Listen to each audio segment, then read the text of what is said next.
combien de temps est-ce que les Canadiens vont devoir attendre pour se sentir en sécurité puis qu'on garde les gens en prison?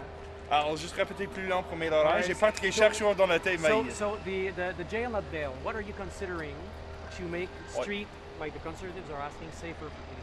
OK, nous avons beaucoup des opportunités pour avancer des nouvelles législations dans la chambre de session. Ouais. Premièrement, nous avons un plan pour avancer les législations pour lutter de l'haine partout dans notre pays, pour protéger l'institution religieuse et aussi pour lutter de l'haine dans la communauté.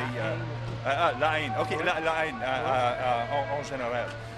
Mais aussi, cet automne, nous avons un plan pour avancer de la législation sur les sujets de système de caution et pour renforcer le système criminel aussi, probablement le prochain mois, et aussi cessation des autres législations pour lutter la violence dans les situations domestiques et aussi élargir le rôle pour la participation dans le système de justice pour les victimes. Pierre dit dans certaines villes, it's a war zone à cause du crime.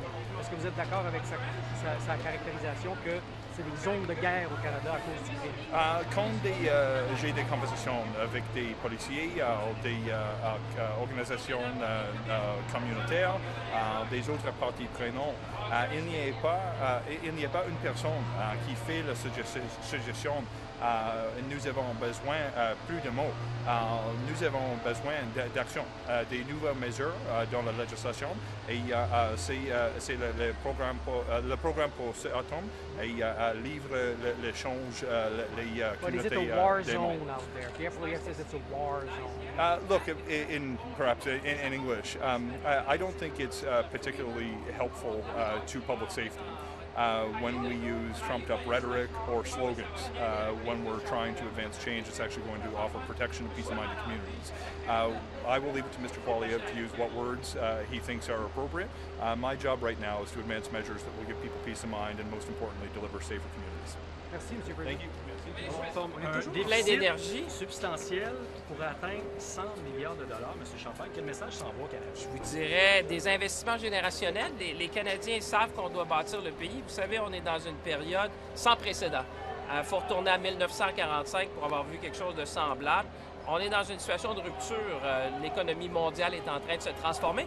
Et là, la question, c'est de dire, bien, les autres l'ont fait avant nous. Vous savez, dans le temps de CDA, on a rebâti l'économie canadienne. Alors, les gens nous ont élus pour s'occuper de l'économie, pour faire des grandes choses et en même temps rebâtir l'économie canadienne. Alors moi, ce que je dis, il va y avoir des décisions difficiles qu'on devra faire. On devra faire un effort collectif, mais c'est d'assurer la prospérité à long terme du Canada. Alors moi, je vous dirais, des investissements générationnels, c'est ce qu'on va voir dans le prochain budget fédéral. Est-ce que croyez la croissance? How clear are you going to be with Canadians about what you're cutting? Often these budgets are just sleight of hand, money moves around. I think Canadians will need to know what is on the chopping block. What will you tell them? Well, I would say one thing that we need to start from, Canadian families have been tightening their belts for quite some time. The first thing, it's quite normal for the federal government to do the same. So that's step one. Second thing, we need to review our processes. We need to review technology. In many ways, we have systems that go back to the 1970s. In many ways, we have systems of the 20th century to provide service in the 21st century. We've seen it, for example, with the Canada Revenue Agency, where we need to step up and up our game to provide better services for Canadians. So I think you'll see, as the Prime Minister said, you need to spend less so you can invest more. We need to get fiscal capacity to make the investment that are going to provide prosperity. We need to rebuild our industry. We need to rebuild our country. And Canadians understand that. They've seen that this is like going out of 1945. You have your biggest trading partner, your neighbor, your ally, which is turning its back on you. So this requires a rethinking of the Canadian economy like we've never seen before. So that's why you'll see generational investments to make sure we have prosperity. The Canadians also expect transparency from their government. But that's what I'm providing. I've been answering questions, and obviously the budget will highlight all of that in detail. But what I can tell you, having spent the summer listening to Canadians, they said three things. Help us with the cost of living, make sure you build more houses, and build the economy of the future. The first thing we did was to have a tax cut for the middle class. We just announced Build Canada yesterday. And we're going to be certainly investing to rebuild our nation. And the project of national interest is one step in that direction. But Canadians understand we need to do big things. This is not business as usual. Don't expect business as usual. What you're going to see in this House in the next days, the next week, the next month is a focus on the economy, a focus on transformative change, a focus on building Canada for the 21st. Quand on construit en français, par exemple, quand on construit... I've never said that. You will have to wait for the budget to see that. What I'm saying is that what you'll see is generational investments that are going to be needed to build the Canadian economy for generations to come.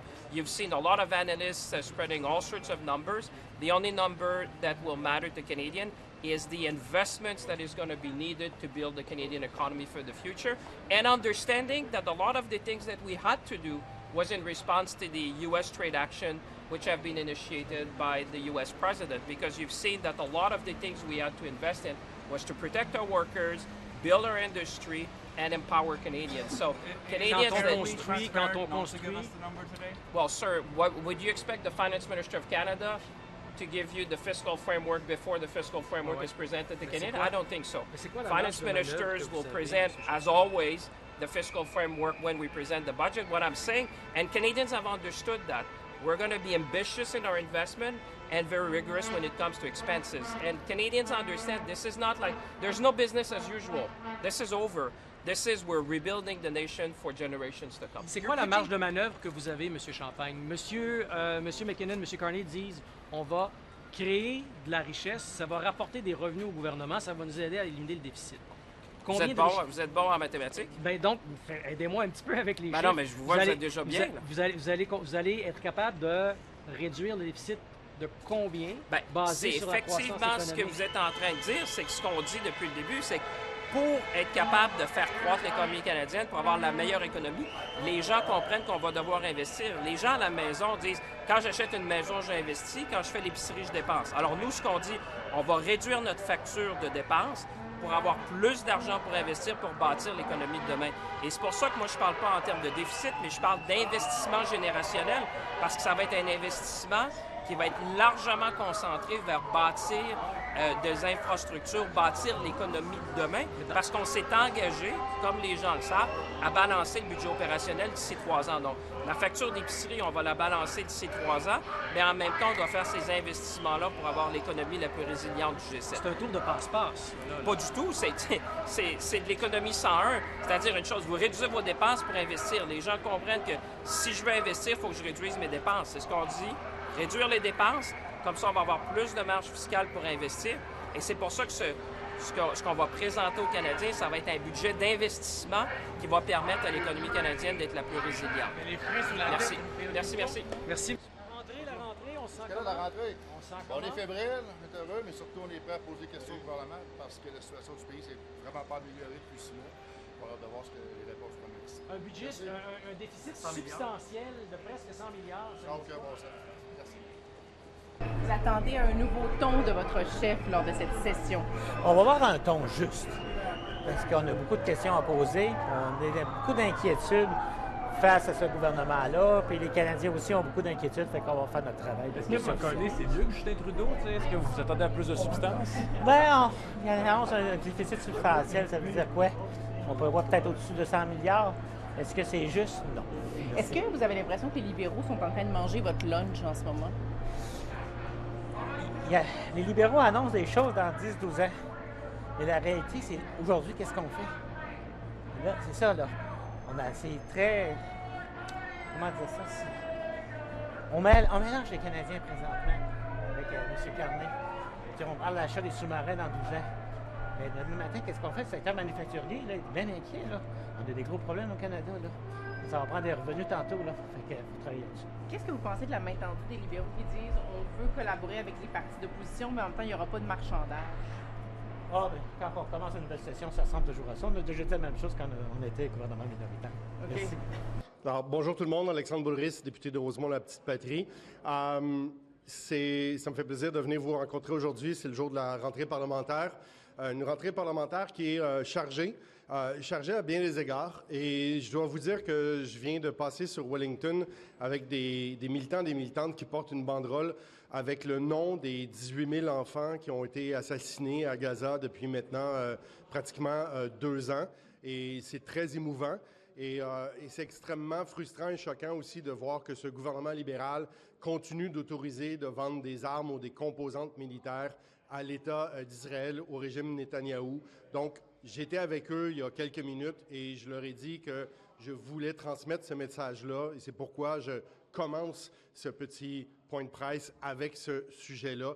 N'oublions pas qu'il y a un génocide qui se passe tous les jours sous nos yeux, des gens qui crèvent de faim, des gens qui n'ont pas d'infrastructure, qui n'ont pas d'eau potable, qui n'ont pas de nourriture et qui se font bombarder et qui sont déplacés de force. Alors, n'oublions pas ça et on va continuer, nous, au NPD, de mettre de la pression sur le gouvernement libéral pour agir et notamment ma collègue Jenny Kwan qui va déposer un projet de loi pour interdire la vente d'armes au régime Netanyahou. Sinon, les priorités du NPD pour cet automne, évidemment, pendant tout l'été, on a entendu des gens qui ont de la difficulté à joindre les deux bouts. Les gens ont de la misère à payer leurs factures. C'est pas des farces, là. Des gens qui travaillent à temps plein, puis qui disent « Bien là, l'épicerie, c'est trop cher, mon loyer, c'est trop cher, je suis pas capable, mes enfants ne seront jamais capables d'acheter une maison. » Et ce qu'on voit, c'est des demi-mesures du gouvernement Carney ou alors parfois des reculs même. Alors nous, on va mettre de l'avant le fait qu'on veut avoir des bons emplois, des emplois syndiqués. On veut être capable aussi d'avoir des logements qui sont réellement abordables pour les gens. Puis on va mettre l'emphase là-dessus, notamment sur les jeunes. Quand on voit le taux de chômage chez nos jeunes en ce moment, c'est vraiment affligeant. Et on va vouloir que le gouvernement libéral agissent sur ce front-là. Ils agissent très rapidement quand il est le temps de payer des factures des F-35, d'acheter des sous-marins ou alors d'augmenter le budget de la défense. Mais quand c'est le temps de bâtir des maisons, des logements que les gens sont capables de se payer, bien là, on traîne la patte. Puis on n'est pas au rendez-vous. Et on trouve ça déplorable au NPD. On va mettre l'emphase là-dessus. Quand vous parlez de recul, vous voulez dire quoi exactement? Bien, vous savez, quand on a une mesure de justice sociale comme hausser à 75 % la taxe sur les gains en capital, puis que le gouvernement Carney recule là-dessus, ça prive le gouvernement fédéral de milliards de dollars. Alors, ce qu'on voit, c'est qu'on se prive de revenus importants où les super riches pourraient faire leur part, où les grandes compagnies qui font des profits records pourraient faire leur part, et on n'agit pas là-dessus. Bien, par contre, on n'augmente pas l'assurance-emploi. On est au bord d'une récession. Les gens sont inquiets de l'avenir de leur emploi ou de la création d'emplois et on n'a toujours pas réformé le régime d'assurance-emploi qui, on va le dire, n'assure pas la majorité des travailleurs et des travailleuses. Comment ça se fait que le gouvernement Carney n'agit pas là-dessus? Non seulement il n'agit pas, il n'en parle même pas. C'est même pas sur son écran radar, alors que c'est la vie des gens réels. Your first point that you made, alors en anglais, s'il vous plaît, Monsieur Boulerice, was that the Prime Minister or the Canadian government should do more to denounce what's going on in Gaza. The Prime Minister has certainly made lots of comments and so on, but what specific measure do you want to see? Okay. My colleague Jenny Kwan will table a bill that will stop any exportation of arms to the Netanyahu regime and all the loopholes, because if you sell something to United States and after that United States sell it to Israel, it doesn't count. So it's ridiculous. And, you know, we have a genocide under our eyes for months now. Every day, dozens of Palestinians and kids and women are killed by, are bombed in their tents or there's a famine in Gaza right now, and this Liberal government is not doing enough. They said we will stop selling arms to Israel, but the reality is that they didn't stop. So we want to make sure that it ends. Est-ce que, M. Boulerice, votre parti pourrait appuyer un budget qui parle d'austérité, qui parle de coupe dans le gouvernement pour éviter une élection? Parce qu'il faudra que quelqu'un l'appuie, ce budget-là, si on veut éviter d'envoyer des Canadiens aux urnes. Bien, nous, on a reçu le mandat des Québécois et des Canadiens de venir défendre certains principes, certaines valeurs. Puis pour nous, avoir des services à la population, c'est important. Si on a un gouvernement qui va couper des milliers d'emplois de services dont les Québécois ont besoin, ça va être difficile pour nous d'appuyer ça. On veut avoir un budget qui va amener des mesures de développement économique, mais durables, avec des ressources renouvelables. Il y a beaucoup de choses qu'on peut faire et nous, on est prêts à appuyer un budget s'il y a des choses sur le logement, il y a des choses sur l'environnement, puis il y a des choses sur le coût de la vie. Mais si c'est juste des coupures, je ne vois pas comment nous, à NPD, on pourrait appuyer ça. Donc, c'est possible de l'appuyer même s'il y a des coupures, selon ce que vous me dites? Bien, il va falloir le lire, d'abord et avant tout. Mais si c'est un budget qui ne fait que couper les services à la population, alors que la population souffre en ce moment puis a de la misère à payer leurs factures, je vois difficilement comment nous, au NPD, on pourrait appuyer ça. What did you think of yesterday's announcement? Because it was supposed to be about affordable housing. Did you see it as that or something else? You know, it's clearly not enough. What we need is solutions like out-of-the-market solution in housing. And this is not what we saw yesterday. So I'm not sure if those, apartments will be really affordable day one, and if they will still be affordable in 5 years. Because that's the trick. Sometimes it's good the first year, but after a couple of years, the rent rise a lot, and then, ordinary family cannot pay for that.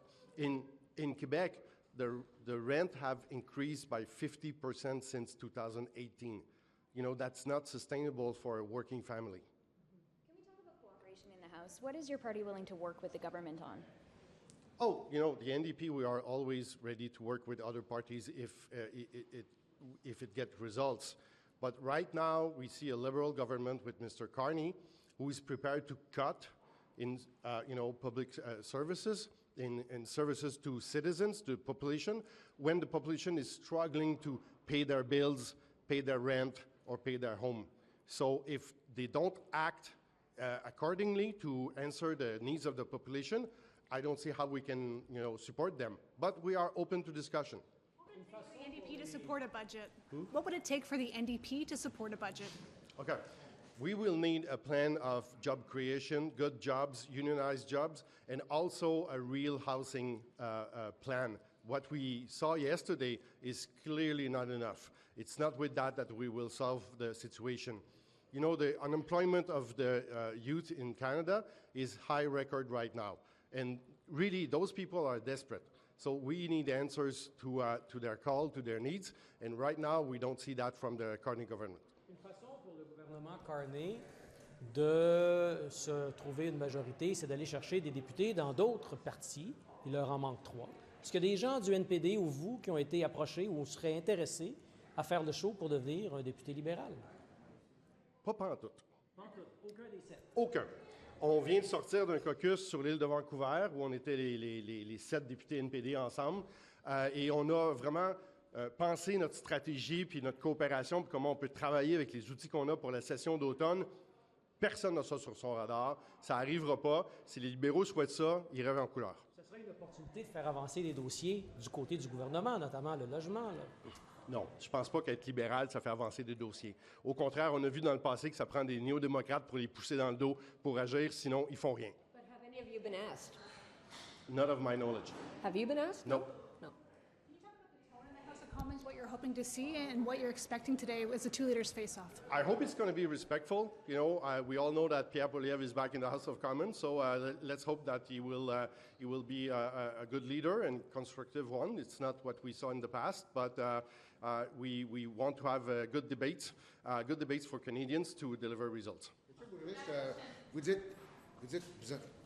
ce matin, le leader du Bloc québécois, le chef du Bloc québécois a dit que ça ne regarde pas bien pour appuyer le budget. Il y a peu de chances que ce soit du côté des conservateurs. Vous semblez dire, pas certain, êtes-vous prêt à partir en campagne électorale? Ouais, s'il faut, on va le faire. On n'est pas vraiment... Si les libéraux ne répondent pas aux besoins de monsieur, madame, tout le monde puis des citoyens, nous, on n'aura pas peur de voter contre un budget qui ne satisfait pas la réalité sur le terrain en ce moment. Et ensuite de ça, ça sera au Bloc québécois de décider qu'est-ce qu'ils veulent faire, si eux autres veulent aller en élection ou pas. Are you considering running for NDP leader? Sorry if Nope. this was asked. Okay, so it's a hard no. Parfait. Merci beaucoup. Bonne journée. Bonne rentrée. Well, clearly, right now, Canadians need us more than ever before, especially with the cost of living going through the roof and the threat to our universal health care system, which is really the social fabric of our country, and we're going to be there to defend it. And making sure that we fight for good union-paying jobs and standing up to make sure that people have a place to live and housing. And for Indigenous peoples, but certainly people can count on the NDP that will be making sure that people have a seat in the House of Commons, because right now it looks like a corporate boardroom. What about the substantial deficit that is forecast for the next budget? Do you see it in a good light, or do you? Well, this isn't the time for austerity. People are having a tough time making ends meet. We know when people are calling the CRA, they're being audited, you know, that no one's even picking up the phone. So can it even get worse? That's pretty scary.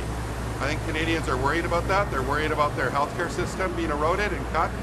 And you know, the government's making a lot of promises, but they're also promising to cut. And this isn't the time for austerity. This is the time to support people, to help them get through these difficult times ahead. Could you vote for this budget if there's enough support? Well, if there's austerity, I won't be voting for it. Absolutely won't. You know, right now Canadians need help. We're going to be pushing the government. We're the only party that's going to be pressing the government, it looks like, to not go the route of austerity and to invest in people. Nation building is investing in people, investing in infrastructure and supporting communities. So we're going to be there to fight for Canadians. To what, sorry? To work with them or sign on to... To work with us? Well, I mean, they need to make sure, like I said, nation building is about investing in people. So we need to see that the Liberals are going to invest in people and prioritize, you know, getting support to people at a time when they're struggling. We know that big oil, big banks, big grocery, the big telecommunication companies are posting record profits at a time when people are getting squeezed at the till, at the pump, and, you know, when they're trying to access their services. So, you know, this excess corporate greed needs to be addressed, and we're the only party that's calling out the real cost of, the real reason for the cost of inflation that's hitting people. You know, Pierre Paul-Hus said it was the carbon tax. Well, the carbon tax is gone, and costs are still going up, because we know that it's about corporate greed. Those corporations are posting record profits. That needs to be addressed. I hope that the Prime Minister will actually do that instead of bringing forward an austerity budget that's going to hurt Canadians and give even, you know, the big corporations a free ride. Thank you.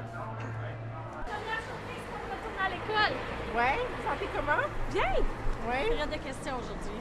Oui. Ça devrait être intéressant. À quoi vous vous attendez de la part de M. Poilievre cet automne? La collaboration. Oui? Oui, je pense qu'on peut travailler ensemble. Vous pensez qu'il va aller là? Ça, c'est une autre question qu'on va voir comment il va faire, mais je pense que la porte est ouverte pour des projets où on peut collaborer. En même temps, c'est parce qu'on écoutait M. McKinnon aujourd'hui qui dit la porte est ouverte, il faut avoir un ton plus collaboratif, mais la première chose qu'il a faite, c'est de critiquer les conservateurs, parce que c'est ça le modèle que les autres partis doivent suivre. Ben, je n'ai pas entendu M. McKinnon, fait que j'étais pas là, mais moi, je sais que j'ai eu le privilège de parler avec les gens qui vont siéger aux affaires étrangères, puis on met la table pour collaborer ensemble pour pouvoir avoir un comité qui fonctionne. C'est ça qu'on va faire. I haven't talked to many conservatives yet, but the ones that I will be working with at Foreign Affairs, we will find ways to collaborate. We want to make our committee work. He's talking about 15% cutbacks to Indigenous Services Canada. 81%, can you imagine, from women and gender equality?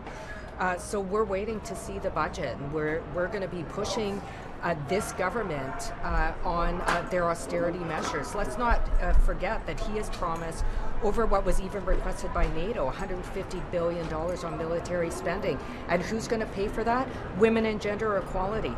They're going to pay for it. Indigenous people, they're going to pay for it. The disability community, they're paying for it. Seniors are paying for it. This is unacceptable at a time when things have never been so hard for folks. He is turning his back on people across Canada and lifting up his corporate friends. Speaking of cutbacks, the Prime Minister indicated that he thinks that all the public service job losses will be done through attrition. Do you think that's even feasible with kind of the... Well, look, I mean, I work in a constituency office where I have life and death immigration cases. There's already lineups at the CRA. Look at what happened with passports a couple of years ago. And now he's talking about cutting back 40,000 jobs to make it harder for families to get things done in the country, to make it harder for individuals. And at the same time, we know that Carney's no friend to workers, forcing the flight attendants back to work with the imposition of 107. And now he's looking at laying off thousands of people from the public service services that are often under-resourced to be able to respond with the urgency that a lot of people across Canada demand. This is going to be difficult for folks. May I ask about this idea that the deficit could be as high as $100 billion? The government hasn't confirmed the number, but they keep pointing out to how they're investing in various programs like Build Canada Homes, like the defense spending increase. How do you square that with saying that they're going to be cutting so many programs? Well, look, we're in deficit, and it's not from investing in affordable housing. Certainly the Liberals haven't done enough of that. We are in a deficit because consecutive Liberal governments, with the support of the Conservatives, keep letting corporations off the hook. Let's talk about an excess profit tax. Why are people already struggling, getting less support and having to pay more higher bills, whether it's hydro bills, grocery bills? It's about political choice. And I'm going to let you know that I'm hoping the Liberal government stops choosing their corporate buddies and starts choosing people across Canada to make sure that they can live in dignity and security. Thank you. Okay, take care. What do you think of the protests out there? What do I think of the protests out there? Yeah. I think disappointing that they've chosen to disrespect our flag. It's disappointing they're choosing to make immigrants and immigration part of this sort of hard right rhetoric. And I think what you're seeing here is a very small group of folks who have chosen to take some particular positions. And while it's their right to protest, I would also invite them to look at the facts of the things before they argue them. In general, what do you think about the current tone and kind of the threat of political violence, especially with what happened in the States recently? Are you concerned about that? I am. I've been talking about this for a very long time. Somebody in this country is going to get hurt. We've already seen very real implications of what happens when people cross the line from pretty hateful stuff on the internet and they start to bring it forth in real life.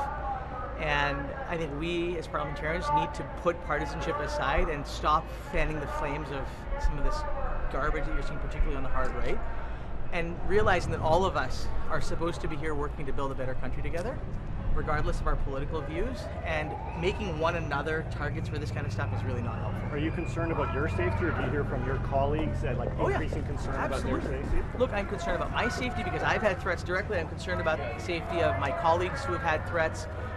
Women, people of color particularly, have been seeing this, but it stretches across now, and we have got to take this seriously. If you want good people to go into politics, if you want young people to see this as a profession that people should take on, they need to know that they can do it in an environment that has some modicum of sort of respect, decency, and collegiality. Absolutely. Is there anything you plan to do personally to try to address this issue, to try to bring down? Well, I'm going to do what I have always believed is the right thing to do. You can be adversaries in the House, but you're not opponents. We have to find ways to talk to each other. We have to find ways to silence those in any of it and all of our caucuses who think that the best way, to advance our point is to attack one another. We have to find ways to communicate with each other. If we're going to set the example for Canadians of leadership, that we expect Canadians to talk to one another and communicate across difference, then we need to be able to exhibit that here. And this, unfortunately, is not an example of that. Do you think security is adequate enough for MPs and other elected officials on that? I think there's a lot more we could be doing, definitely, and I think we need to be looking very seriously at the rising tide of this type of activity and the threats of violence, and making sure that we are investing properly and making sure people can feel safe to do these jobs. Because you want people to actively engage in politics. You want people to run for office that are good people, and the deterrent to that is going to increasingly be threat to personal safety, and it's going to change. Thank you. Cheers, thanks. Est-ce que vous vous inquiétez du discours sur l'immigration des conservateurs? Un peu, c'est pas la première fois qu'ils font ça. Je pense que chaque élection s'est jouée quelque peu sur fond d'immigration. Il y a toujours un fond de xénophobie dans ça. Il y a aussi des critiques qui sont légitimes, puis je pense qu'il faut s'en parler. C'est sûr que l'immigration, c'est indispensable à l'avenir de notre pays. Mais à quel niveau?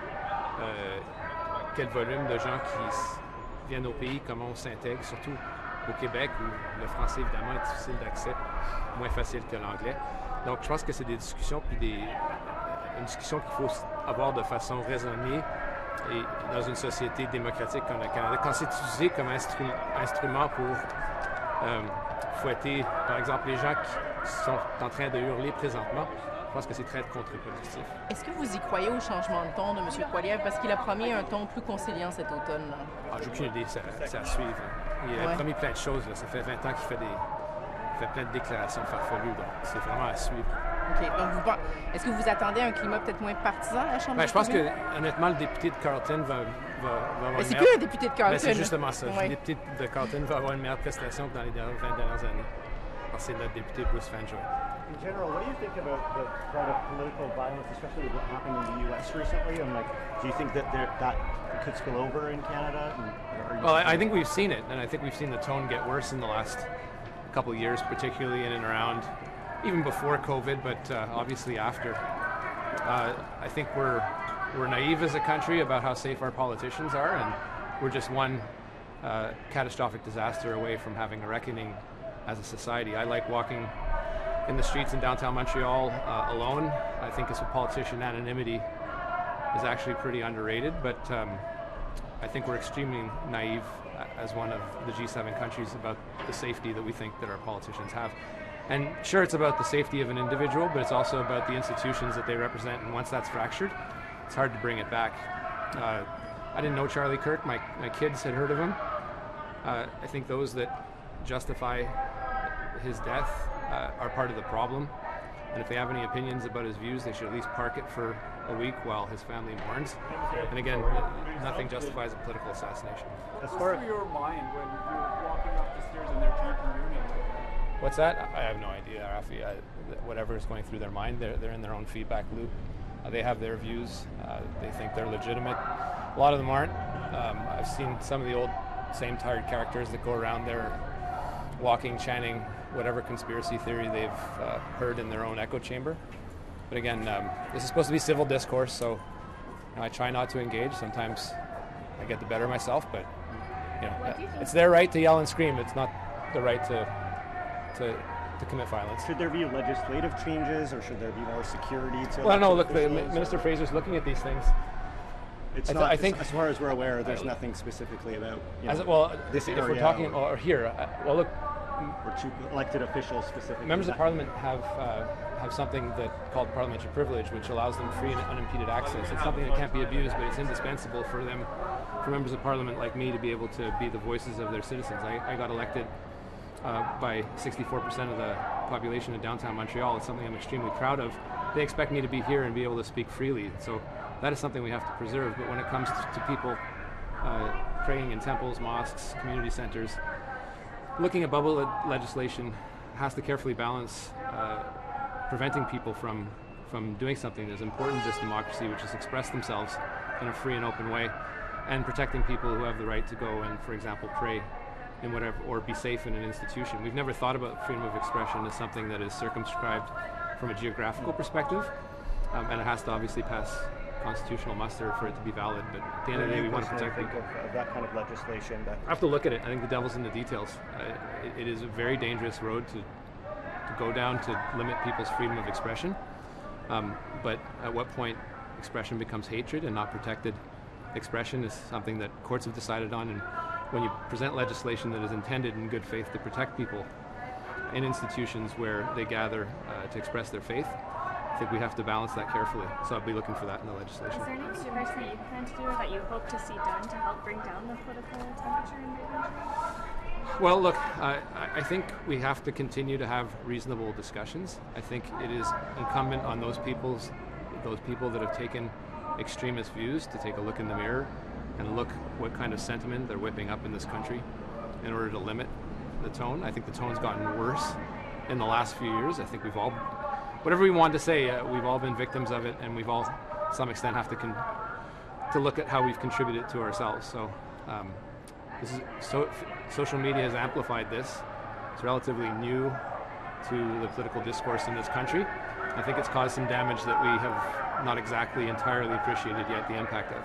Monsieur Miller, vous avez parlé de civilité oui. dans le cas des manifestants ici, mais À la Chambre des communes, est-ce que vous vous attendez à ce que la civilité soit de mise Ce matin, je pense que les Canadiens s'attendent.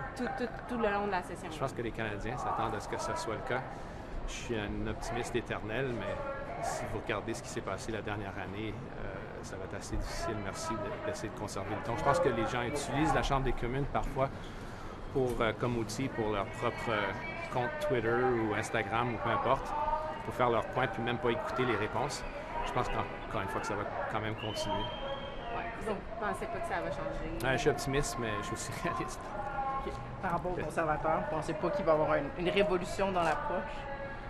Dans leur approche? Oui, ou du Parlement. Je doute fort bien avec M. Paul-Hus comme chef. Honnêtement. Merci. Good afternoon. As all of you know, right now Canada is facing a dire youth unemployment crisis. The youth unemployment rate has hit 14.5%. We see continuing escalations in this problem, hopelessness for many young people. The returning student rate, particularly concerning. Close to 1 in 5 returning students this summer were unemployed. And Conservatives have been trying to get this Liberal government to take the problem seriously. Before the summer, we called for a summer study on youth unemployment, but Liberals blocked that study from proceeding. So just moments ago in the House of Commons, I called for an emergency debate to take place on the youth unemployment crisis, petitioning the Speaker to allow that debate to take place. Unfortunately, it didn't happen. We're going to continue to seek opportunities to confront this unemployment crisis. Now, the unemployment challenges young people are facing are downstream from a number of critical Liberal policy failures. The government's policies blocking economic development have made it harder for young people to find jobs. Bad immigration policies, out of sync with the needs of our labor market, are making it more difficult for young people to get jobs. And policies that exacerbate the cost of living crisis are leading Canadians to need to work 2 or 3 jobs sometimes or ask for additional hours, which is again putting further pressure on our labor market. So it's time for solutions. It's time for Parliament to actually get back to work. We're disappointed that this emergency debate was not granted today, but we're going to continue working to push the government to take action and reverse some of these policies that they have put in place that are causing these problems. And with that, I'll take your questions. What kind of jobs do you think temporary foreign workers are taking from young Canadians? That is to say, like, is it Tim Hortons? Is it software engineering? Like what do you think is happening here? Because you and your colleagues keep raising TFW in the context of youth immigration, or youth unemployment. Do you think immigrants, temporary foreign workers, are taking those jobs? Yeah, so in my conversations with employers, what I'm hearing is that they are overwhelmed by the volume of applications, in particular for entry-level types of positions. And what we're seeing is the continuing use of the temporary foreign worker program in large numbers for entry-level positions in large urban centers, in areas of high unemployment. And so these are areas where, obviously, ending the temporary foreign worker program, as we're proposing, will make a big difference for young people needing those positions. And I'll say as well, we need to see employers take additional steps so that young people can access the jobs that are available. We need to better align our training system in this country so that young people are acquiring the skills to get them ready for the jobs that are available.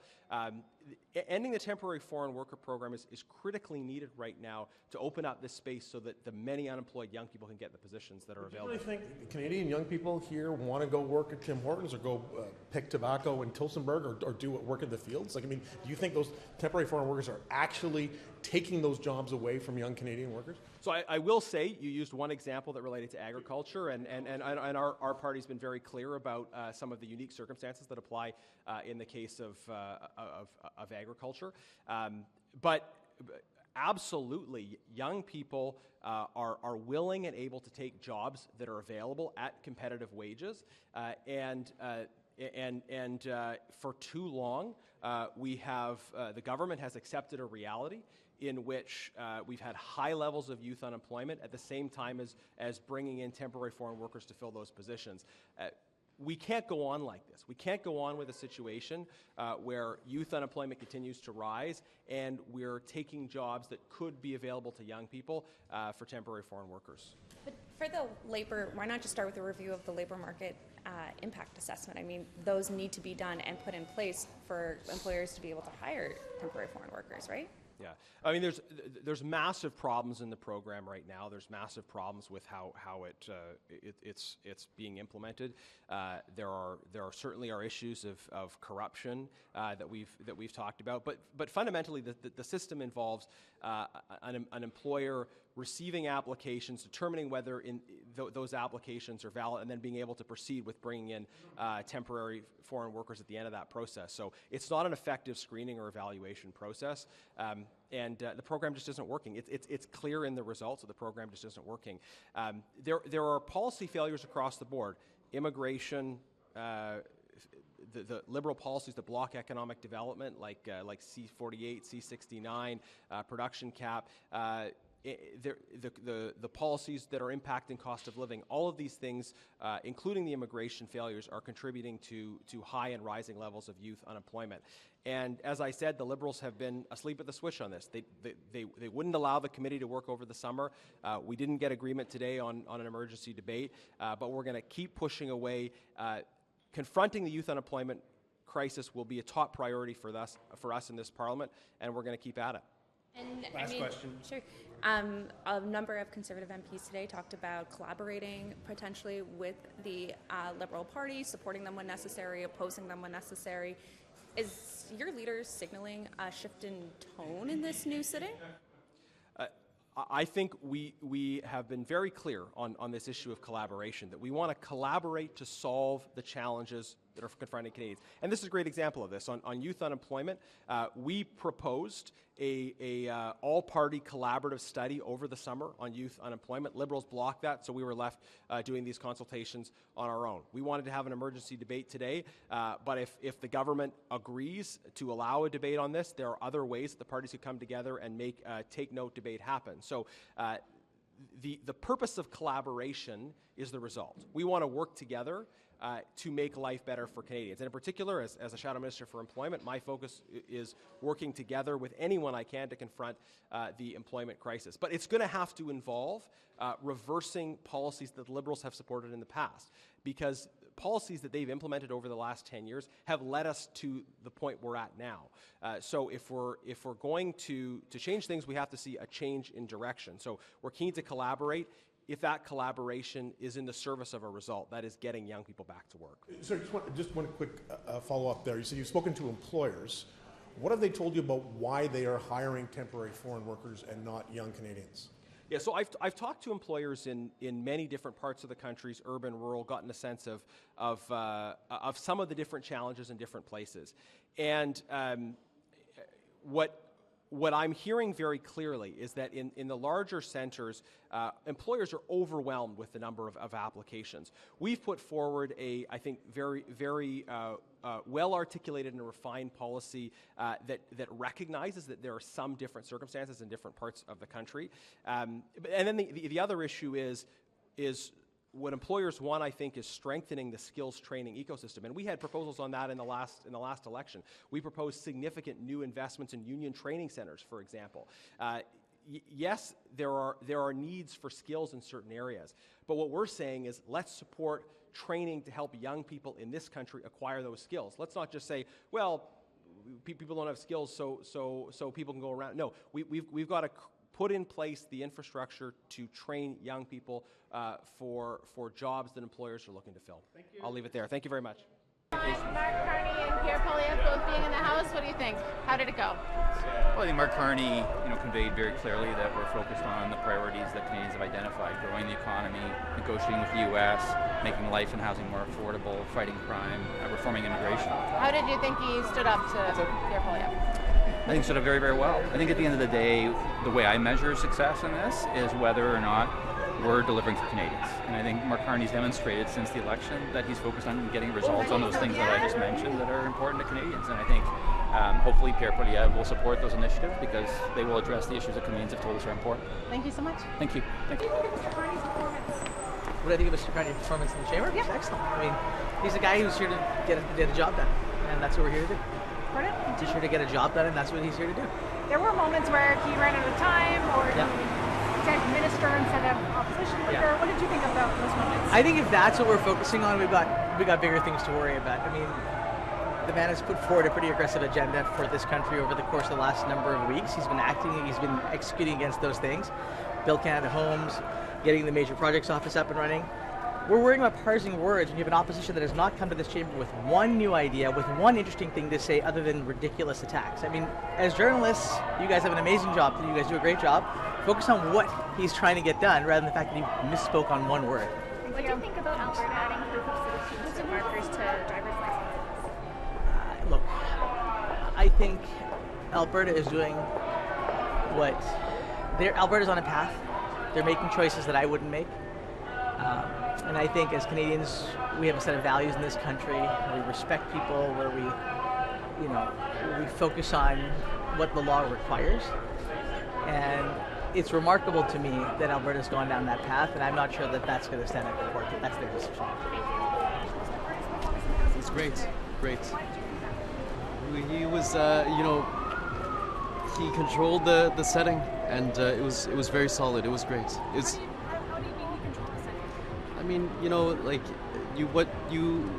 was prime ministerial. Everything that you expect from prime minister, you had. Answering the questions, providing guidance to the House of Commons, to the government, and for Canadians. So that's it was good to see. Yeah. I'm just on my way to get something, but I thought it was good. Thank you. I think Mr. Paul-Hus is focused on trying to win his leadership race in January, and I'm sure that's top of mind for him. Mr. Carney has his unique style. I think Canadians appreciate that he's not the polished politician, and we're back and ready to go. What's his unique style? Well, I think style compared to his predecessor, it's not as polished as perhaps the leader of the opposition or the former prime minister, but I think Canadians appreciate the change in tone and change in leadership. Did you notice a change in tone at all from Mr. Paul-Hus in the House today? It seemed a little more muted, but we know Mr. Paul-Hus is Mr. Paul-Hus, and so we'll see back to his usual self soon enough. Thank you, Mr. Okay, thank you. Sorry? What did you think of your leader's performance in the House today? Well, I thought that nobody answered any questions, which is traditional, I guess. It's becoming like that. What I was disappointed about was hearing from the official opposition, who had way too many questions, and how they were calling out, obviously inflation, talking about grocery prices, but no one was talking about the real problem, and that's the runaway corporate greed that continues to plague Canadians that are trying to make ends meet. And the Conservatives offered zero solutions to the problems that people are facing. So they've got a job to do as official opposition, bring forward ideas on how they're going to help support Canadians. And the Liberals had no answers. So it was another disappointing start to a parliamentary session. Did you see any change in tone in the House? Again, what's consistent is no answers in question period. So it's certainly not answer period. And I'm disappointed because as New Democrats, we're trying to bring forward solutions to solve the complex issues that people are facing. And, people right now feel like the underdog, and so do we. So we're going to continue to fight for the underdogs and show up here and do the best that we can to make sure we bring forward solutions that are going to help support people. Thank you.